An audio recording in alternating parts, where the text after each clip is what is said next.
Welcome to our Love America rally. Voting is about loving America. Marching is about loving America. And we are going to celebrate that tonight. And this is Red, Wine, and Blue. So you know we're going to be taking action together as a community as well. We are here tonight because we believe in fighting for the things we love. And we love this country enough to fight for it. You know, extremists tried pretty hard to label No King's Day the other day as some sort of hate America fest, and they just failed so miserably because so many of you out there for the very first time even were waving those American flags, spreading messages of patriotism, and doing so with so much joy and peacefulness. And gosh, my favorite thing is just the kindness out there. I loved getting to be alongside so many of you. I went to one rally with my family, bringing my children because we got to raise them right. And then I went to two more because I couldn't get enough of it. And I wanted to experience different towns across my region. And that feeling of joy and kindness and patriotism was consistent everywhere. And so we want to keep that going tonight. And who better of a person to do it with than, of course, our beloved, knowledgeable rock star Heather Cox Richardson. It is so important. Before I bring on Heather, I have to say it is so important right now, that we keep this momentum going. We are 5 days away from the 2025 election. If you hang out with us pretty often here at Red, Wine, and Blue, you know that we've got 53,000 local elections coming up in 5 days, all across this country: school board, municipal elections, school levies and bonds and millages, and some statewide elections too in places like New Jersey and California and Virginia. And we are going to be giving you all an opportunity to come together and take action to make the biggest difference you possibly can in those races exactly where you live. Red, Wine, and Blue has made connecting in all those in-between moments easier than ever. Many of you know that Red, Wine, and Blue just in the last couple of months launched an app. It's called the Red, Wine, and Blue app, and almost 28,000 of you have gone and gotten on the app so that we can have this level of connectivity and we can have our own spaces that the tech billionaire bros do not control. If you are not there yet, please take a moment now, flip on over to your app store, wherever you go to download apps on your phone. It takes like 1 minute. We'll ask a few questions just so we can get to know you better and make sure to be in touch with you in the right ways. But join us and be in the chat. Join our friend-to-friend organizing program there. You can use the app to find your local Red, Wine, and Blue affiliate group across the country. Come and be with us if you're not there already. We need you. So we're glad you're here. We'll see you on the app too. And with that, let's get started with this Love America rally tonight. So are we ready for Heather? Heather Cox Richardson, are you in the house? I am, Katie. How are you? I am good. How are you? I'm good. I'm good. I'm so glad you did this. You know, it's bothered me for a long time that it seemed to me that the real people who make up America, the decent people who make up America, had ceded the American flag. And it's high time we take it back because we really are the backbone of this country, and we get to redefine it into something that can carry us into the 21st century in a much healthier way than we've lived for the past 40 years. So let's freaking do this. Heather, the No Kings rallies saw incredible turnout across the country. I've seen 7 million in some places, 8 million in some places, certainly many millions more than the previous No Kings Day and any other day of protest that we have ever seen in our history. What does this kind of large scale engagement signal to you at this moment? Well, so exactly what you said is important here, is that the numbers were bigger. That's what you want to do, is you want to have momentum going. And I happened to be on a thing with Senator Ruben Gallego just before the No Kings Day. And one of the things he said that they talk about in the Marines is that you want to keep momentum. It said hesitation kills, momentum rules the day. And the other thing he said was that if you aren't, obviously you can't always be moving forward, but if you're not moving forward, you need to be communicating, which I thought was really an effective way to think about that. But if you think about the No Kings Day, what that signaled about the people who are standing up for America right now. One of the things that I think is interesting is the way that those people trying to denigrate No King's Day first said that everybody who was going to turn out hated America. And then, of course, we all turned out with flags and those suits and the kids and the dancing and, the music, and that didn't Sure did. fly. So then they said, well, it was all old people. Well, that's really interesting because I think it's true. And I think it's important for not entirely, but I think it is true that there are older people because we remember when America used to work and we want to hand that down to our children and grandchildren. But also, I think there's something else going on that Red, Wine, and Blue has tapped into really effectively. And that is we are the first generation of women who have 20 to 30 years after our kids leave home, after we have, gone as far as we want in our careers, and we have connections and we have skills, and sometimes we have money and we have ideas about how the world should be. And honestly, I don't think the people who are currently trying to destroy our democracy have any idea how to deal with us. And I think we take that momentum and we freaking run with it from now on until we manage to reestablish a real democracy in this country. Why was there such a desperate attempt? First, I loved the idea that I think Donald Trump himself said, no one's going to show up for that. Nobody's going to Yeah, be well, there. now he says nobody did show up. Oh, right, sure, why not? But what is this obsession with extremists labeling patriotic Americans, patriots for as long as I'm aware of the history of our country, standing up to the idea of there being no kings in this country? When did that become a thing? Like, no, instead we're going to call them un-American, that they hate America, and sort of weaponize this idea of patriotism. Do you know like when that started and what's going on there?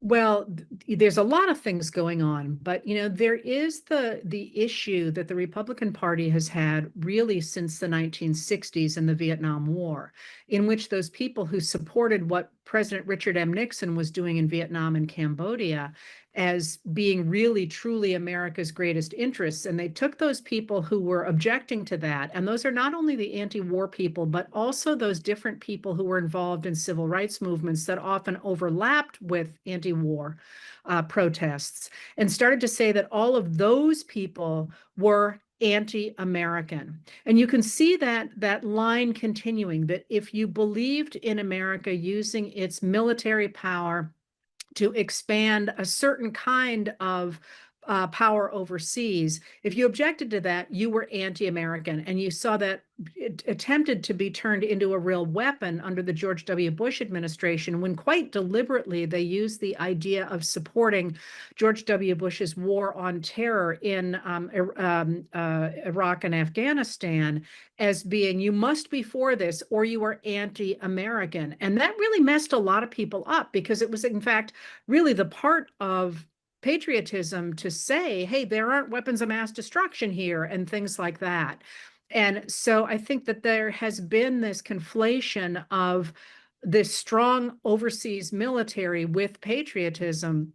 And those people who were interested in protecting America at home ended up sounding as if they were unpatriotic. And that's just completely wrong. So, to the degree that we can reclaim that and say, we care about America, we care about building a strong middle class, we care about civil rights, we care about an economy that is fair for people, those are things that Americans, and especially our American heroes, have always stood on. The idea that that is not America is an utter perversion Yes. of the concept of patriotism. So one of the things that I keep urging people to do is, stand up and say, by God, yes, I am a great American like Frederick Douglass.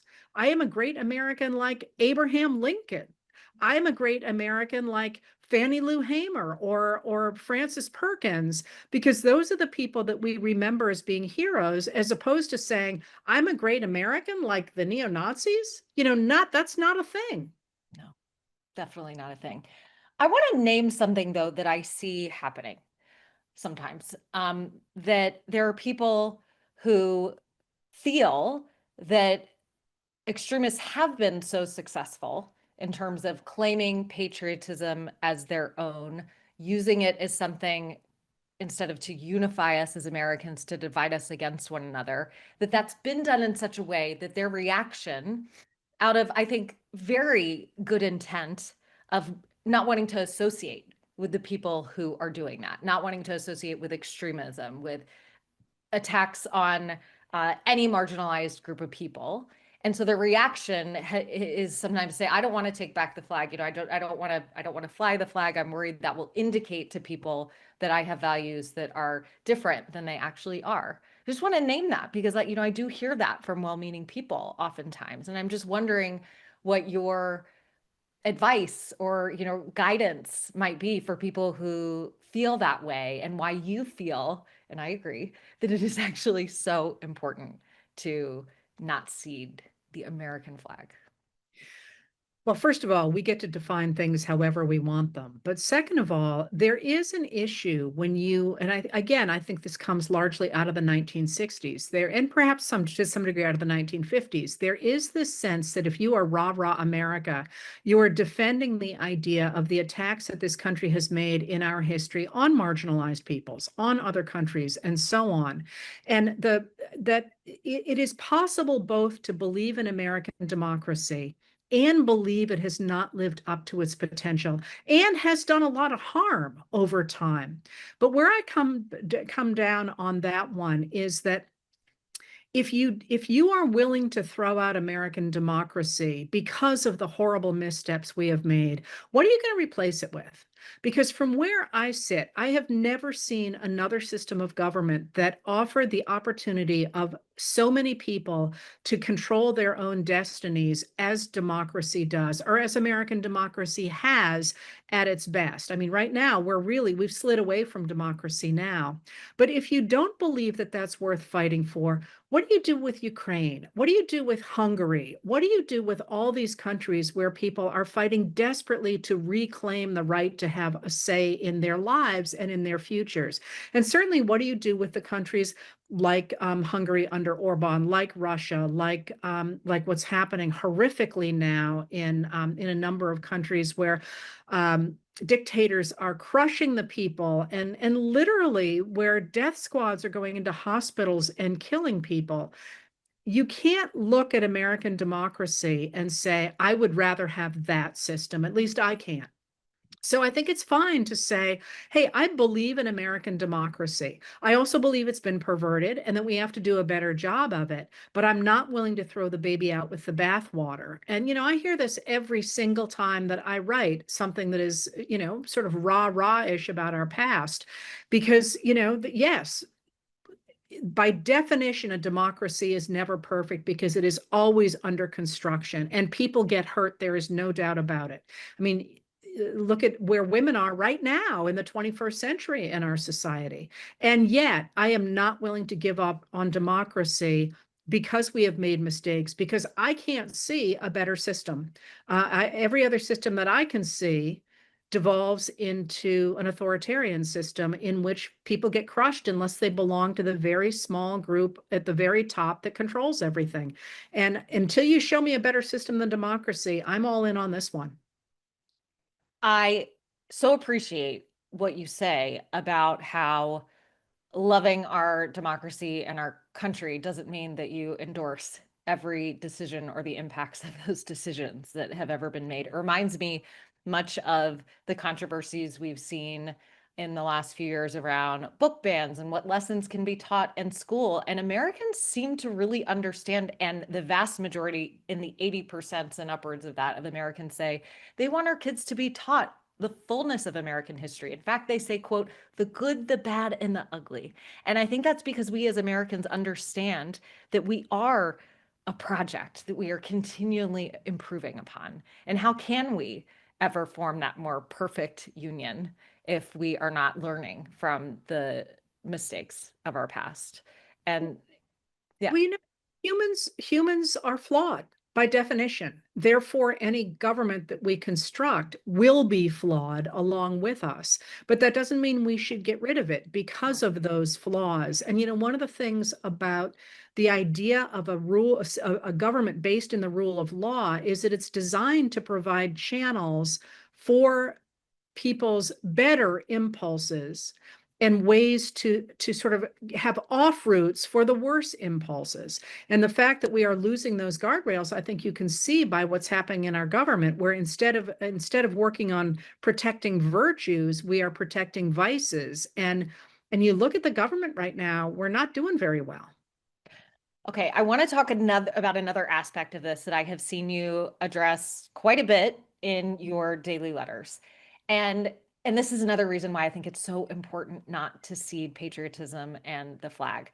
Because of course you see extremists on the other side holding on to the flag and claiming patriotism solely for themselves while doing that with their words, while in with their actions attacking Americans, expressing such disdain for large swaths of American people. And it really not just being, Democrats or liberals or whatever divisive political language they want to do. I mean, look at the current attacks we're seeing in terms of the millions of Americans who rely on SNAP or rely on um, healthcare subsidies for their premiums for the Affordable Care Act.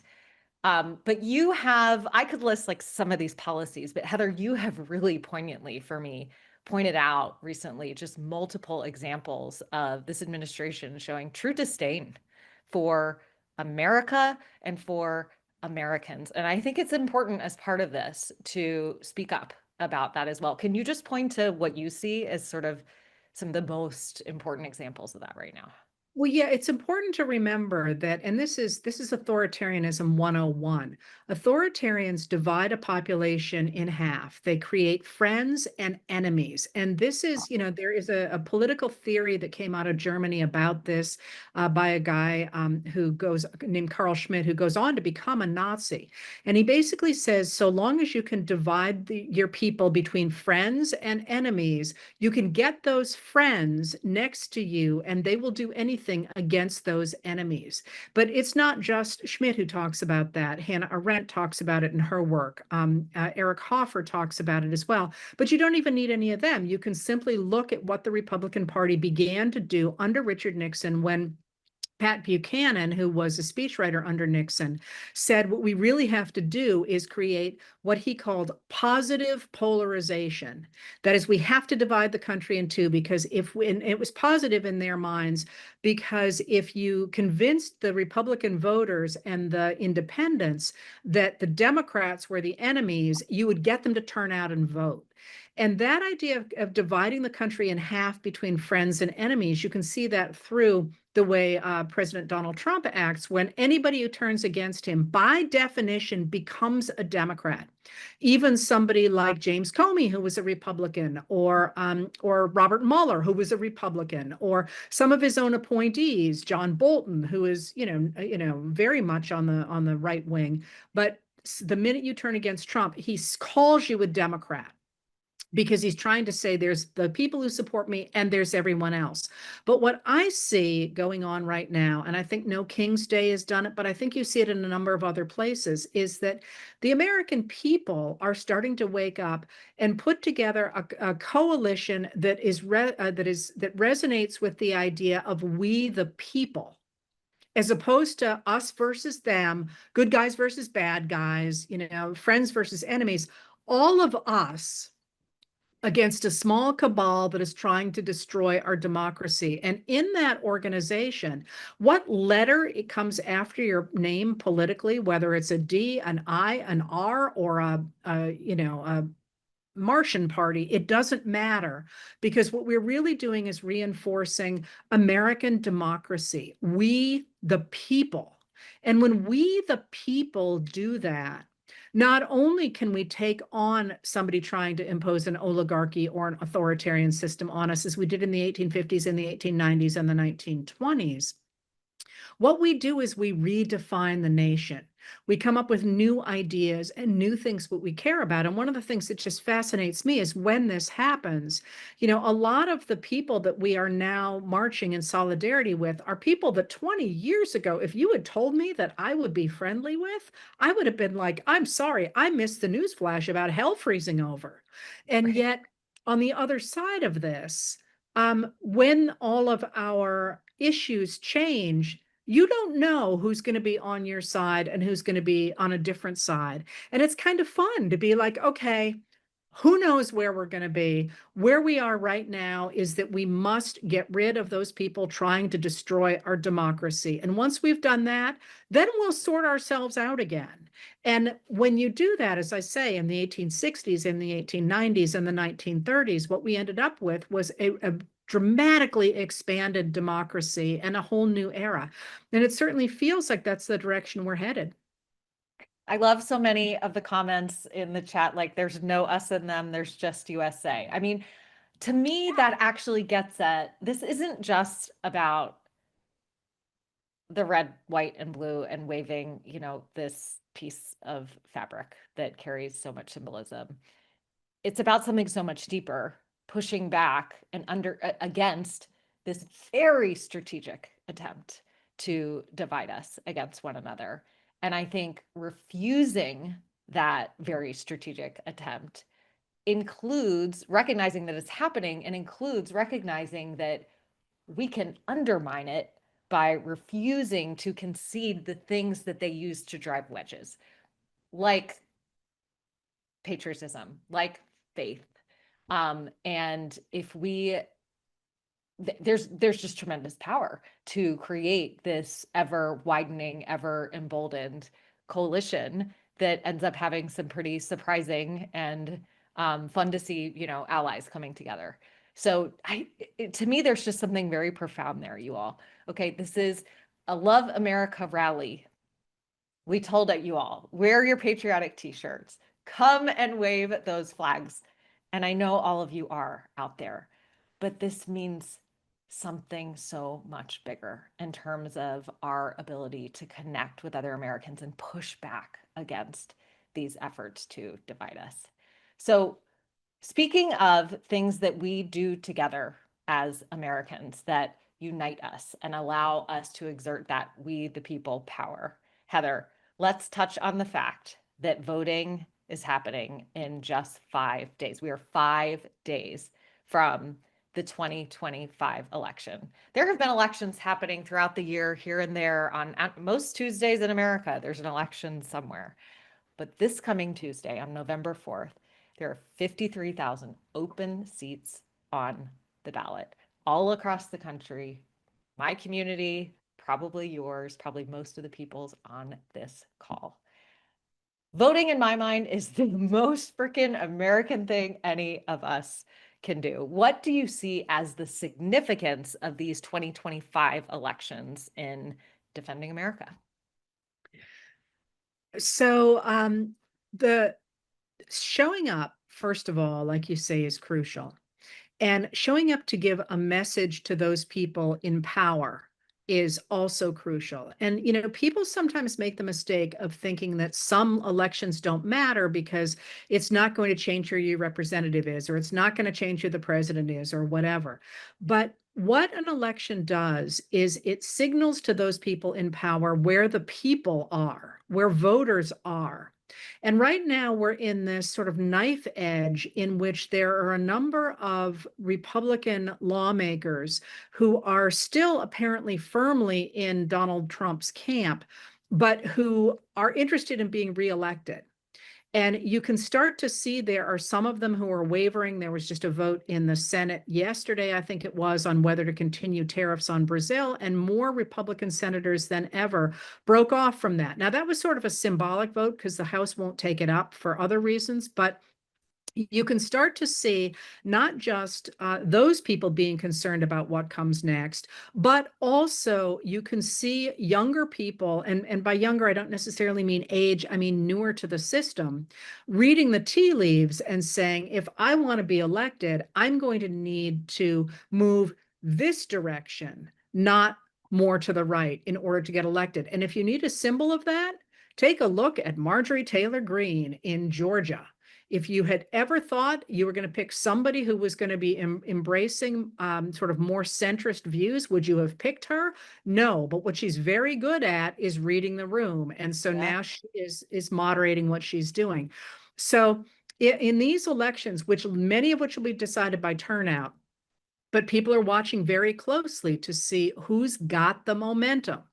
and having the momentum to turn seats and to get propositions through and to get state judges elected and to get gubernatorial candidates over the finish line.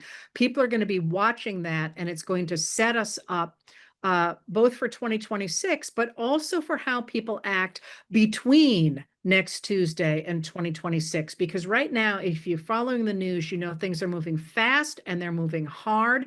And the administration is trying to grab all the power it can because it recognizes how unpopular it is. But in order to make sure that they are not able to do that, we need a lot of people who are involved in the political system at lower levels, at places we may not be paying attention to as closely, to say, whoo, that doesn't look like I'm going to have much of a political career if I stay on that side. Now seems like a really good time to back off. So absolutely voting, turning out, getting your friends to turn out, and recognizing that this is a moment really to make your wishes heard. Again, you know they're nervous about it because of the fact that they've actually sent people to watch the polls in New Jersey and California, two places where there are major issues that, on the ballot that the MAGA Republicans are very nervous about losing. Heather, I'm so glad that you made that point, because I think that people sometimes, well, first of all, most Americans don't even know that we've got an election happening this coming Tuesday, which is what actually increases the power of every single person on this call so enormously. Turnout is going to be low. And so every single one of us can impact every single one we know to vote in these local elections. You can swing the whole election with, a handful of friends reaching out to the people that you know. And I promise you, anyone here who thinks, oh no, everyone I know votes, they don't in these odd year elections. We're going to give you a tool in a little while to even be able to check the voting record of anybody you know through the Red, Wine, and Blue app. It's public information, and you're going to see. So I promise you, you have so much power. But Heather, you so beautifully described how this not only impacts school board members in our local communities to protect our kids and our communities and our schools from these attacks at the federal level on public education, for example. But it also sends a message to every single person who's going to be on the ballot in 2026. That's huge. And I think that we all need to do a better job of communicating that out. Okay, I am very excited to bring on a few people who have questions directly for you, Heather. We have asked, the first person we've asked to come and join us is Sarah Wiles. She lives in Florida, recently took a little trip to Indiana with her girlfriends for No King's Day, and pretty much went viral on Instagram for an amazing set of posts she did, clapping back when a conservative commentator said something like, oh, there they go with this No Kings thing. It's probably just going to be a bunch of old hippies and younger green hairs. And Sarah, tell us why it was so important to you to clap back, and what question do you have for Heather? Yeah, I mean, I think the most beautiful part of No Kings protests, and also just participating in our democracy by showing up to protests and in our communities, is that we showed them that we don't have a type, right? There's not one type of person that protests. There's not one color, one hair color, one age group. It's everyone. And I just really wanted to be someone to say that out loud and to make more space for people to realize that everybody is accepted at those No Kings protests and everywhere in our democracy. Sarah, I also have to say, I loved how you were like, and by the way, I know everyone who looks like me is not here, but I'm coming for him. I'm coming for her. Me and my friends, we're coming for him. We're all coming for them. We're taking them back. Heather, huge fan, and just thank you so much for everything that you do and have been doing. I think my biggest question for you, well, I'm going to ask two. I'm sorry, and they'll be quick. Number one is, what is giving you hope right now? And number two is, the question that people always ask me is, what's the best way for me to get involved? And I think that people make this so much harder than it needs to be. So I would love to hear that from you. So normally what I say when people ask me what gives me hope, I talk about things like this. I mean, these organizations that did not exist 10 years ago, that are not just giving us communities, but that are really changing the country, articulating new principles, finding new ways to get people elected. There's a lot happening out there. But something Katie said earlier made me think that when we think about those communities, we are not only working in today's world, but when we express the values of democracy and the idea of an inclusive democracy and the idea of economic fairness and the sorts of principles that we care about, we're actually marching alongside the great heroes in our past. So, one of the things that gives me hope is the fact that we have certainly faced times in our past that looked as bleak or bleaker than we are in right now. And at the end of the day, the good guys won, and they won because they just kept putting one foot in front of another. And this time, we have deep organizations of women who, as I say, have skills and friendships and sometimes money, and they know how to organize. And that addition to the democratic base, small d democratic base to reclaim our country, it is a new era. And I find it very exciting to be part of it. So, what gives me hope is we've done it in the past. We can do it. We can do it again going forward. In terms of getting involved, I think the best thing I've ever heard was someone said, "But there's only one of me," and the answer to that is get a friend. you know Mm, and there are, red wine and blue, obviously. When Katie says jump, I say how high, because she has been so good at organizing people. But there are places all over your communities and in your states, and certainly at the national level, but just simply in your town, reinforcing the ideas of community and friendship and democracy, and making sure that people are included. You can do that just by knocking on your neighbor's door. And that very use of our sense of community and our sense of decency and our sense of creativity and our sense of joy is antithetical to the rise of authoritarianism, which by definition divides people, makes you afraid, makes you silent, makes you stop singing, makes you stop creating, and which is really designed to isolate people and make them alone and afraid. So you can get involved absolutely anywhere. And of course, now with the attacks on Snap, there's plenty of organizations to help find um, ways to get food to the people who are going to be hurting really badly starting pretty soon. thank you. Thank Thank you, you Sarah. for your posts and going up to Indiana. Important state right now. Very. My pleasure. Thank you. Keep it going, Sarah. And everybody give Sarah Wiles a follow on Instagram. You will not regret it. Next up, I am really excited to ask Melinda Hale to join us. Melinda, you are executive director of the New Evangelicals. And, I don't know, Melinda, if we've ever talked about this, but I have done a lot of work organizing in the faith community, and organizing with evangelicals. And sometimes people think, oh wait, no, they think evangelical equals like a right-wing radical extremist. And I would love for you to share what your view on that might be as the leader of the New Evangelicals. And I was saying earlier on this call how important I think it is to not cede the flag, to not cede faith. I see that in the same way. Yeah. If that's real for you and where your authenticity, Sure. your Well, values you, come from. I mean, evangelical just means to spread the good news. And so, what we're trying to do at our organization is not just spread the good news, but be the good news. We're trying to be the hands and feet of Jesus by showing up for people, by advocating, by loving our neighbor, because that is what we were called to do when we chose to follow this faith. So, it's been very difficult for us in our organization seeing our faith weaponized specifically to hurt people. And as Heather mentioned, with SNAP benefits going out, our organization is stepping up and offering grocery gift gift cards to people in need at this time, because that's what you're supposed to do when you claim to be a Christian. So that's what the organization is about, really showing up for people and leading and being that example. Melinda, that's something I love so much. At many of the No Kings Day rallies, there were opportunities for mutual aid, or, Yeah. to provide things, like grocery gift cards. I know Red, Wine, and Blues, Trouble Nation groups, hundreds of them across the country, are taking on food drives and mutual aid projects and partnering with local food banks to really identify what they do need. Um, and I'm curious, from where you sit, what your take has been. What has your feeling been since the No Kings rally?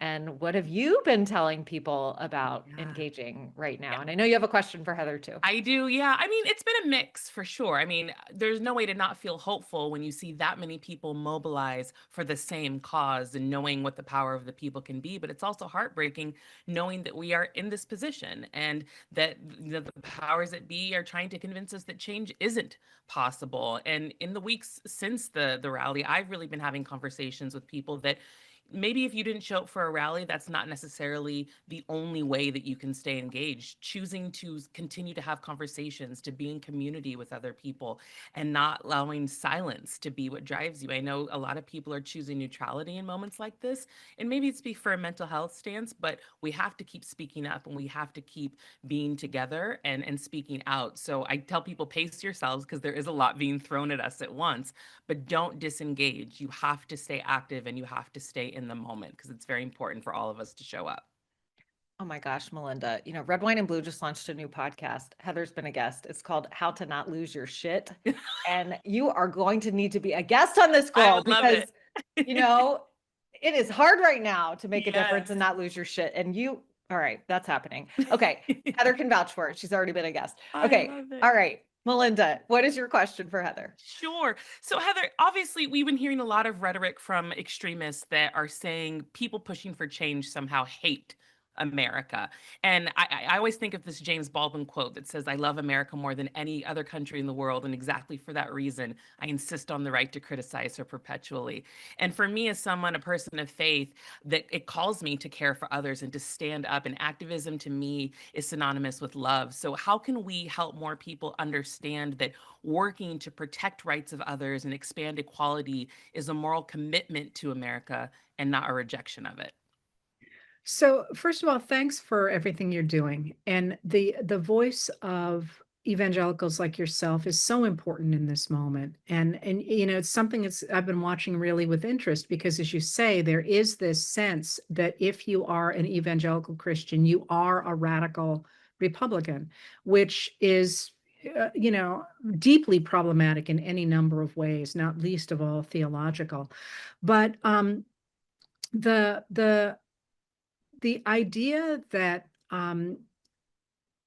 in order to love the country, you need to change it. You need to reform it. You need to be engaged. You need to engage with it, is actually the heart of democracy and of exactly what people like you are doing. So when you were talking, all I could hear was this idea from the late 19th century, where evangelicals stepped up and said, we've got to create a nation that is fair, that is better for people, that is decent. And it became a different kind of politics and became incredibly powerful in that moment. So the idea that you're actually not liking America in that moment, when you're trying to improve it, always makes me, because of what I do, not reach back to religion, but rather back to history, and really to emphasize that the moment that we are in is really unusual. It is a radical moment, but the people like you and the people like that are on this call, we are not the radicals. We are the people who are actually tapping into our longer history and reflecting those pieces of it. So, for example, this whole idea of the in order to be a man, you've got to be this cowboy-like figure who throws around a gun and orders around women and so on. That's actually a really radical image that only was powerful for certain political reasons in a very small space of time. In fact, Americans generally urged men not to be sort of these wild cowboys, but rather to nurture communities and to support the schools and the churches and to have strong families and all the sorts of things that cowboy mentality ignores. So when people think about the idea that, you have to say it's all great and everything is great, that's actually really radical. It's an authoritarian way to look at the world. And what America has always been at its very best is people doing exactly what you're saying, trying to make it better. And, one of the things that you identified there, I think, is interesting because you mentioned poetry. And I, for weird reasons, was reading Langston Hughes's Let America Be America Again, which is one of my all-time favorites. And that whole idea that in order to make America what it never has been, we've all got to put our shoulders to the wheel. Nothing could be more American than that. So I would say just keep doing it and speaking up about it and saying anybody who says it was perfect in the past is making it up because it's never been perfect in the past. Right. Thank you so much. Melinda, thank you so much for joining us. I love what you're doing so much, and we'll keep working together, and we will have you on the How to Not Lose Your Shit podcast. Can't wait. Very Thank soon. you for We need having you. me. We need Good you. to meet you. Okay, next up, Heather, I'm so excited to have Amira Winninger on. Hello. Hi, it's so exciting to be here. Heather, Amira is one of Red Wine and Blue's Trouble Nation group leaders, and her group is for military spouses living all over the country. Most of the Trouble Nation groups are geographically based, bringing together people who live in the same communities.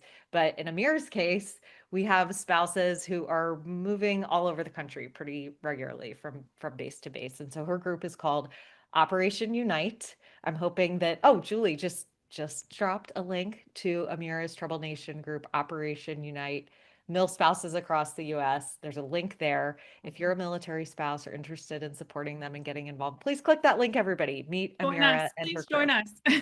us. So Amira, tell us why you did that and your question for Heather, of course. Sure. So I come from a long line of military service. My grandfather was shot storming the beaches of Normandy in World War II. My dad served for 30 years on the active duty before retiring and joining the civil service for 20 additional years. And my husband still gets up every day, despite the attacks that are occurring to our military, the weaponization of our military and the politicization of our military. He still gets up every morning, puts on his uniform, and goes to work. But these attacks and the weaponization of the military is really hurtful for those of us like myself who don't need to be reminded that we love America every single day. So my question is, historically, how do these kinds of attacks undermine our national identity?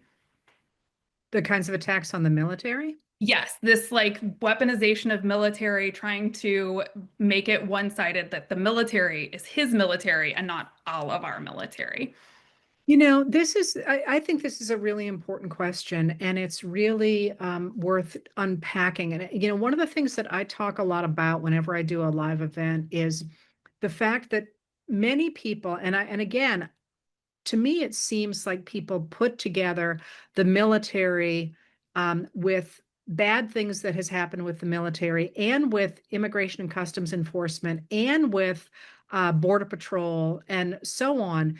Because what you're hearing is in these moments in the country right now, where you've got ICE, for example, and especially Customs and Border Patrol, which are at odds right now. Both of them are way overstepping, but certainly Border Patrol is the one who's been coming in with Black Hawk helicopters to Chicago and so on. People are saying the military has turned out. And I keep saying it's not the military. Those people are not the military. And the military has this long service of its own that makes it, I always think of the military, honestly, sort of like historians, because we serve the country, but not today. We serve the country in a much longer period. So the thing about where we are, I think that's really important. And it's really important that people understand that. And the other thing that I always like to emphasize is that people need to understand that the military does have its own history that is often ends up at odds with politics, and politicians often try to use the military in ways that the military doesn't want to be used. But in this moment, we have something going on that we have never had before, and that is the deliberate politicization. And I agree with you, that's a terrible word, but the deliberate attempt to politicize the military, which does absolutely nothing for that longer history, but also undermines the military's ability to serve America. And that, it's actually heartbreaking. And I mean, I don't need to preach to you about that.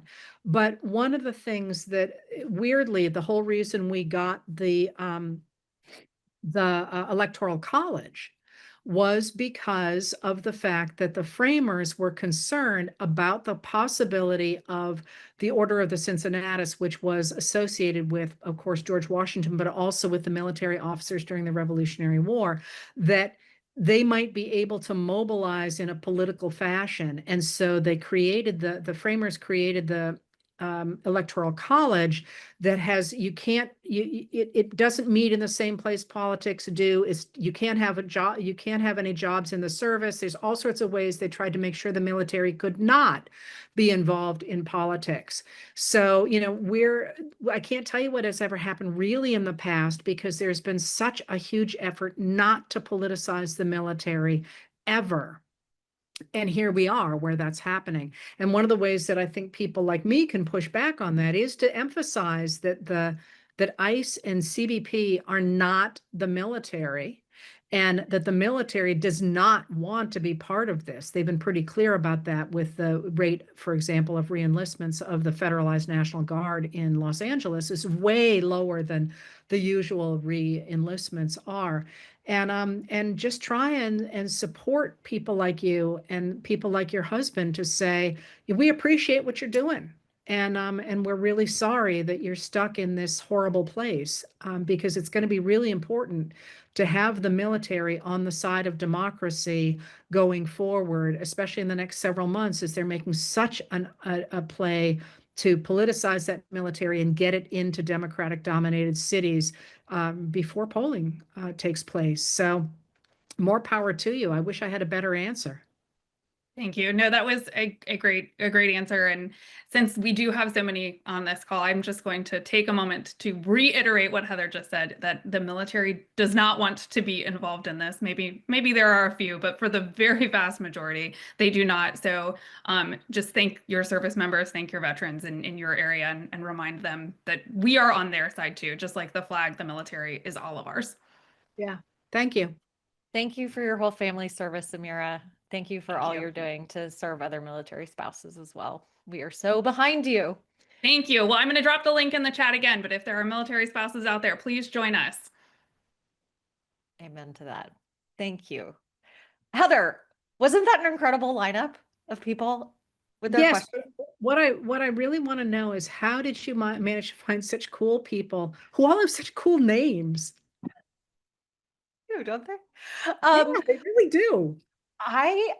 That's the power of this community, Heather. It's just, people ask me sometimes, because we work really hard here and there's always something happening, and we all know just the fire hose of news that you translate for us every single day. And then in the midst of that, empowering people with concrete things to do. And here we are in the midst of get out the vote. There's no question it's exhausting.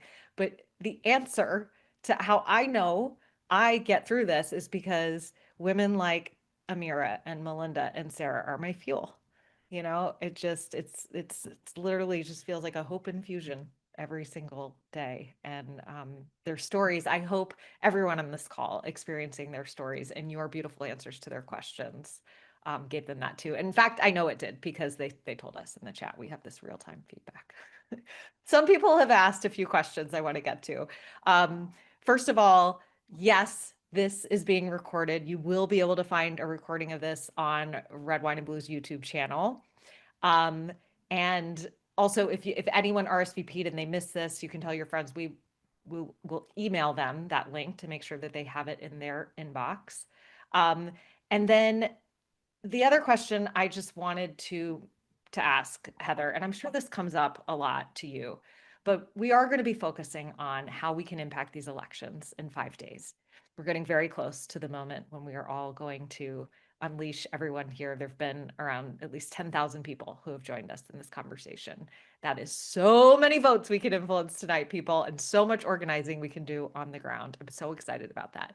But Heather, there are people who feel, for good reasons, very nervous about the state, not just of our democracy overall, but in a very concrete way, our voting systems. And there's some sense I hear sometimes of like, well, how can I even trust it at all? You know, to go and show up and vote this coming Tuesday. How do you answer that? Well, I'm going to answer it by answering something about the First Amendment. Somebody once was talking to me about how they were self-censoring. That is sort of going to say something on social media or whatever, and then thinking, oh, maybe I don't want to put this out there. And the reality is, if you are self-censoring, you have already lost your First Amendment rights. And what I would say about voting is the same. That is, yes, there are barriers that are going up, and there are people who are trying desperately to make sure that we lose our democratic system and get what instead is called competitive authoritarianism, which is where there will be elections, but essentially we already know how they're all going to come out, which is what happens in a place like Russia now. And by the way, which the United States had in the American South from about 1874 to 1965. So we have our own homegrown version as well, speaking of things that weren't always great in our past. But all those things are true, and it means we're going to have to work harder to vote. We're going to have to work harder to make sure our votes are counted. But if you decide it is not worth your turning out because you're afraid that it's not going to be counted or that the system is rigged or whatever, you have already lost your right to vote. So, you know, it's like I say, I'm very concerned as well about many, many things. But I also recognize that the vast majority of Americans are against the idea of losing our democracy and replacing it with an authoritarian system. And someday we're going to get back to democracy. There's no doubt about it in my mind, none at all. But the difference between whether it happens in 40 years or 20 years or 10 years or 5 years or 2 years or 1 year or this year is about how many of us are willing to make the effort to guarantee that we don't lose it in the first place. Because once we've lost it, be much harder to get it back. And you know that they are afraid that we are going to take it back because they're trying so hard to make it impossible to vote, to gerrymander so that the Democrats can never win control of the House of Representatives, to try all these different ways to make sure the majority in the United States is going to fail. And as I say, I'm just like Tom Paine, you know, Thomas Paine here. I do, but when he wrote, you know, about the summer soldier, the American crisis, you know, we are going to get our democracy back, but I would really like it to come back in my lifetime. So rather than sort of putting our heads under the sand for the next 2 or 3 generations, now's the time. This is our time to get out there, to hold firm, to exercise the right to vote, to get our friends out there voting, to continue to put pressure on our electeds, to continue to make it easier for other people to vote, and to create the kind of nation that we want to have going forward. So my answer is, if you think it's too late to vote, then it is. But if you still believe in democracy, get out there and do your absolute hardest job to make sure that your vote is registered, counted, and that you make a difference. So tell me in the chat, everyone, do you still believe in democracy? Do you still believe in loving this country enough to fight for it? I'm seeing a lot of yeses. Can I get some hell yeses? This is why I love this community. This is why it's a hope infusion every time we get on these Zoom calls together. I mean, just think of one of my great heroes is Fannie Lou Hamer. You know, Yes. she was beaten by police officers almost to death for registering people to vote. And you know what she said? She said, "What are you going to do? All there is left that you can do is to kill me." And at the end of the day, who manages to get people in the American South registered to vote? Who manages to change the system? Who manages to speak at the 1964 Democratic National Convention, or not at it, but tried to put pressure on it? And from that, she speaks outside of it. And from that, we get the 1965 Voting Act. You know, believe me, when she was laying on the ground almost dead, she wasn't thinking that she was going to be moving any balls forward. And yet at the end of the day, she not only did that, we still remember her and she still inspires us. And that's a great way, I think, to think about our role. Just put one foot in front of the other.